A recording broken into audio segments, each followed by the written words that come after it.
In this video, I will show you how to connect the breakout board to the drivers. I've included a photo of my own wiring as a reference. Make sure to get yourself a crimping tool for ferrules and lugs. Anything else is just ridiculous. This is the GRBL 6-axis breakout board control panel, a USB motion card with an ESP32 Wi-Fi 32-bit CPU.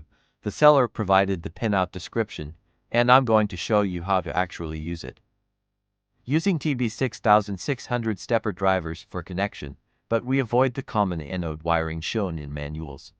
Why? Because safety and signal stability are priority. In an anode setup, drivers are constantly under +5 volts, increasing EMI risks and unintended movements. Also, any insulation damage against the steel frame would cause a direct short circuit.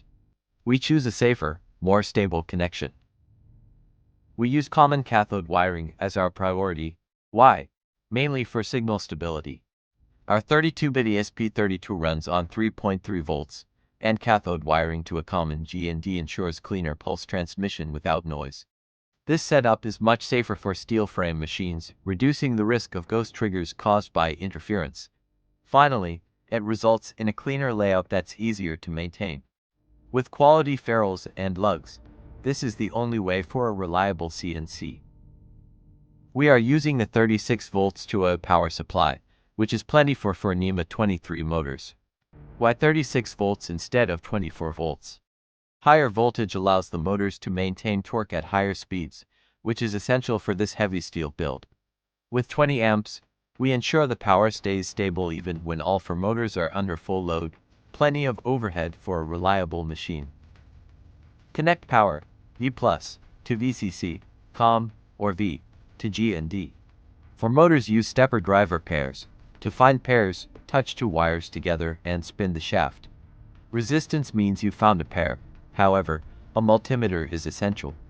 High current is dangerous and can be fatal. If you are inexperienced, do not attempt this alone. Seek professional help. Safety is more important than the build. Back to the breakout board. Never connect our main 36 volt supply to it. The board will fry instantly. You need a separate adapter or step-down converter, as this board operates between 12 volts and 24 volts.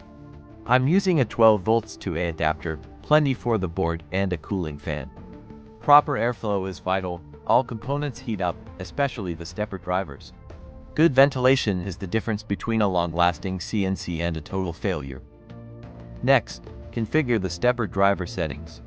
Set the dip switches to 8 microsteps and the current to 0.8 amperes.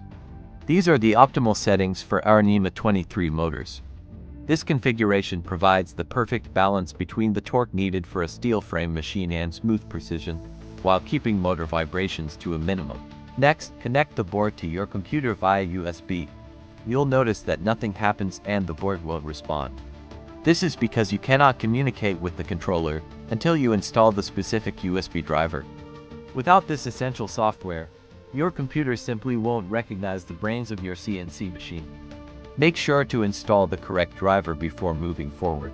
Simply Google CH3 for a USB driver and look for the GitHub page. There, you'll find the latest files and full instructions for our specific breakout board. GitHub is the most reliable source, as the community keeps the software updated, ensuring your ESP32 communicates with your computer flawlessly.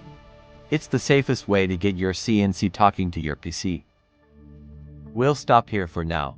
In the next video, we'll dive into fluids configuration and tuning, along with a full guide on wiring the e-stop and limit switches to the board pins.